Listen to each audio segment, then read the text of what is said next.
I have full confidence we'll go home and win. Rodgers rolling, he fires underneath, touchdown, Pittsburgh Steelers. They throw to the end zone, Touchdown, Ravens. To have a chance at home to get into the playoffs and win the division, wouldn't have it any other way. What is up? Welcome to the weekend. Welcome to NFL Live. We're going to lose a couple characters in the NFL season finale. Here today, Mina Kimes, Marcus Spears, Ryan Clark. I'm Phil Murphy. It's Week 18, and the finale of the finale, game 272 of 272. Ravens Steelers. Winner gets the AFC North and a wild card home game. Loser immediately starts an offseason with a fair bit of self-examination. Since divisional realignment created the AFC North 2002, this is just the second win and in for this division in which the loser goes home. Baltimore still has a chance because they won at Lambeau without Lamar Jackson. He sat last Saturday with a back contusion. For the first time in 2 months, Jackson had a full week of practice this week. He will start in Pittsburgh. Here's a two-time MVP yesterday.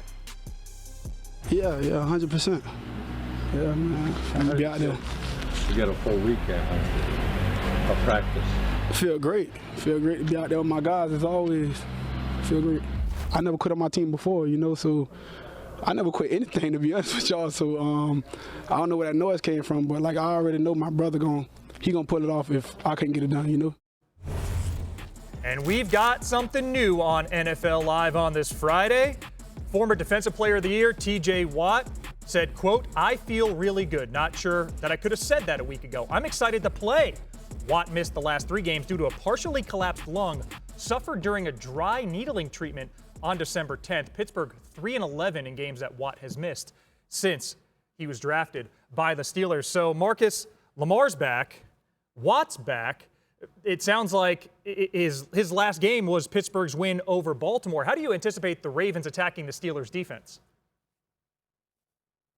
Man, when I used to get in trouble at school and I get home, my mama would come in with the belt and she'll say, same old, and this is what it needs to be. Derrick Henry last week had 36 total carries, and he needs to be around 30 again this week. And I know the Lamar Jackson element is going to be available for this game, but Todd Monken doesn't need to forget what brought him to this point to have an opportunity to play this game. And you were graced by the football gods that the Cleveland Browns were able to get it done against the Pittsburgh Steelers. There'll be no DK Metcalf, so you shouldn't be giving up a lot of points if you're the Ravens defense, and 22 should have a hefty load as they play against Pittsburgh. And when Lamar needs to push the ball down the field and make some plays down the field, hopefully they can, but it needs to be a heavy dose of Derrick Henry, obviously. I think last week was a gift for the Baltimore Ravens. Not that the Cleveland Browns beat the Pittsburgh Steelers, but that Todd Monken got to see what it's like to actually give Derrick Henry the ball in December. The week before, where he didn't play late in the fourth quarter, he was obviously missing. There was a level of physicality missing from this offense. And to see Derrick Henry carry the ball in the way that he did, but finish, should let Todd Monken know against a Pittsburgh Steelers defense, who we saw the Buffalo Bills dominate, but have been better against the run, that's the way to start this game in big personnel, in 12, in 21, utilizing Patrick Ricard, where you can change the numbers and also change the formations with him, and then allow Lamar Jackson to play off of that. I am looking to see what Lamar looks like running the football, though, because if you go back to the Green Bay Packer game, there were some called runs for Tyler Huntley, and specifically some called quarterback draws where Tyler Huntley was able to pick up huge first downs with his legs, and I felt like his legs played such a big part in this game, in this offense, being able to move the football. And if Lamar Jackson is willing to run, willing to push it, willing to get into the open field and be the most dynamic runner we've ever seen from the quarterback position again, I think that only helps this Baltimore Ravens and what they'll be able to do in attacking the Pittsburgh Steelers. I love that point, Ryan, and I'm in total agreement with you. I would love to see Lamar Jackson carry the football a couple times early in this game. He doesn't have to be the engine of the rushing attack. He just needs to carry it enough in the first quarter to put that fear, that hesitation in the minds of the Steelers defenders, the way, as you just pointed out, Tyler Huntley did to Green Bay. This Ravens run game was amazing against Green Bay. It's actually been really good now for a large chunk of the season. In fact, since the halfway point, they are first league-wide in EPA per play. They are tied for the most explosive runs in the NFL. They've also been efficient. They're 6th in success rate. And when they went up against the Steelers defense not that long ago, they ran all over them then. The Steelers gave up the most yards after contact on the ground that they have all year long.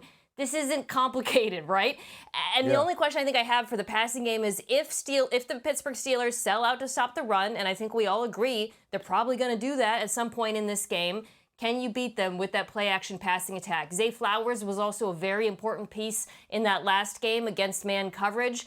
Would love to see that connection between him and Lamar when the Steelers stack the box, because I think we all know they will. MK and RC, both great points. But the other part of this, too, is we've seen the Baltimore Ravens in big spots. Ball security is going to be paramount. It's seemingly every time they get into these one-and-done, big-time games, the turnover bug happens. They have to take care of the football as well. That's the only way I think the Steelers can win this game outright. If Baltimore turns it over. It's a heck of a matchup with the faces on the marquee. Jackson, Rodgers, the first time we've ever had a regular season finale in NFL history in which both quarterbacks have multiple MVP awards. Metcalf will serve the second of a 2-game suspension for violating league policy in this altercation with a fan Week 16 in Detroit. Pittsburgh lost the first game of that suspension last week in Cleveland.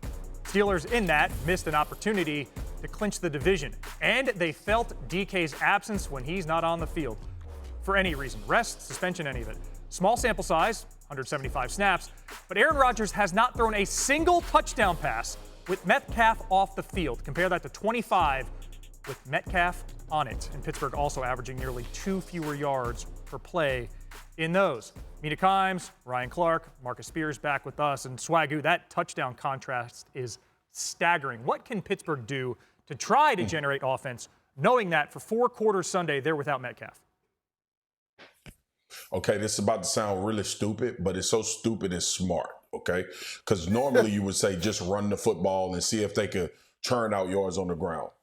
I would, guys, Mina and RC, follow me on this. I would sprinkle some Aaron Rodgers movement in the passing game to try to give a little sleight of hand, to give receivers a little bit of time to uncover. I think standing straight in the pocket with this quick passing game is not going to get them anywhere. We saw that against Cleveland. That's when this team struggles, trying to manufacture yards, hit deep balls. And I'm not talking about bootlegs and rolling out all over the place, but sometimes getting him off the spot to kind of change the picture for the defense. And it's seemingly they've had some success. We all know Aaron Rodgers' ball placement has been his superpower. His arm strength has been his superpower. And I think they have to give Baltimore some of this in this game to try to hit some deep balls or at least get guys enough space for a run after catch. I don't think this can be a straight drop back, quick pass game and expect to hit some balls downfield. It actually wasn't that stupid as I think about it. Yeah, it's not that stupid.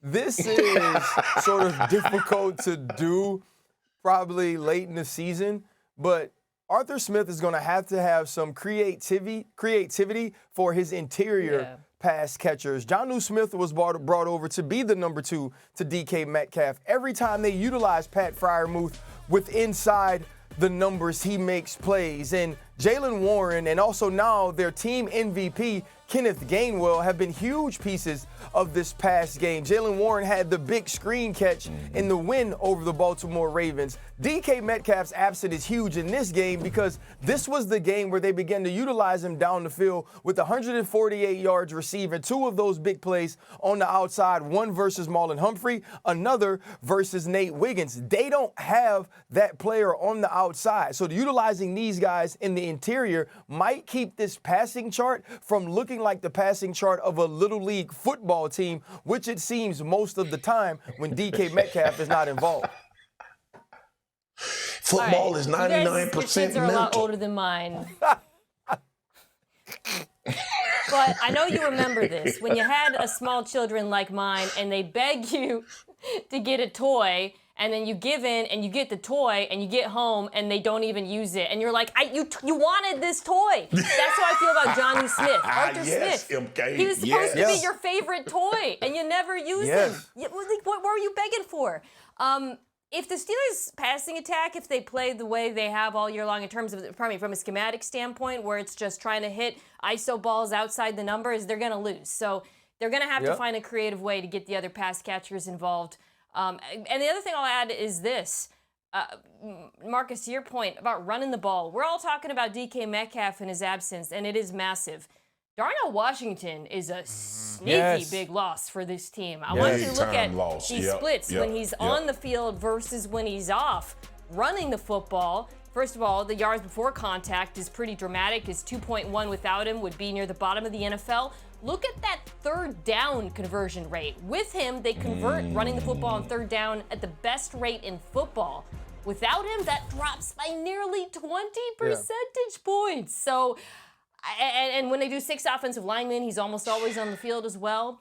I wouldn't be surprised if the run game is a little bit more challenged than its look because Washington's absence, he's basically like a 6 offensive lineman out there, looms large. No doubt. Mina, that unwanted toy analogy is so on the nose with the text I'm getting from home during the show. Let's see who we have in this game. Pittsburgh against Baltimore. We got even split. Marcus and Mina on the Ravens. RC and I, we got him pulling the ripcord on Renegade at the right time. RC. You really think that, Ryan? I'll let you. I got your back. Why does Pittsburgh get it done? Hey, Phil, I don't want you to have my back. I don't believe this, but I just, in case they could win and they show the graphic, I don't want to be on the other side of the graphic. I knew it. I don't believe this right here. It's too much at stake. See, I made this decision with my heart, not my head. Hell, when I do it analytically, I get it wrong. So I might as well just be wrong for the right reasons right now. Oh, yeah. You will take credit if they win, though, RC. I 100% will. I got 19. I supported you. I put my integrity on the line with this. Hell yeah, I'm going to be gloated if I win. And if they lose, I'm going to say I just was supporting my team. I got a Chris Boswell revenge game. Remember, he missed that kick early in the fourth quarter against Cleveland. That was the difference between 10-9 and 10-6. They had to go to the end zone late. I got 4 field goals for Boswell. Okay, Phil. By hook or by crook, they get it done. Coming up.